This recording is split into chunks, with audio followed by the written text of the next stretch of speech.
காதலியுடன் வந்து விலை உயர்ந்த பைக்கை திருடி செல்லும் போதை ஆசாமியின் வீடியோ காட்சிகள் வெளியாகி அதிர்ச்சியை ஏற்படுத்தியுள்ளது. சென்னை அசோக் நகரை சேர்ந்த கல்லூரி மாணவர் சஞ்சய் என்பவர் கடந்த 15ஆம் தேதி தனது விலை உயர்ந்த பைக்கை வீட்டின் முன்பு நிறுத்தியிருந்தார். மறுநாள் காலை எழுந்து பார்த்தபோது பைக் காணாமல் போனதால் அதிர்ச்சியடைந்த அவர் அங்குள்ள சிசிடிவி காட்சிகளை ஆய்வு செய்தார்.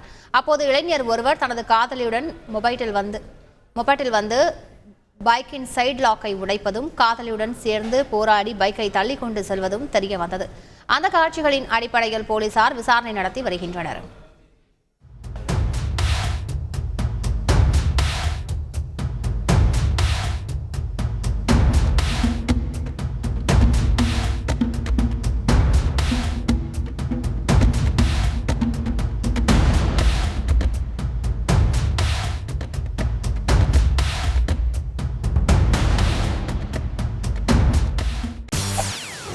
செய்திகளை உடனுக்குடன் தெரிந்து கொள்ள உடனே சப்ஸ்கிரைப் பண்ணுங்க.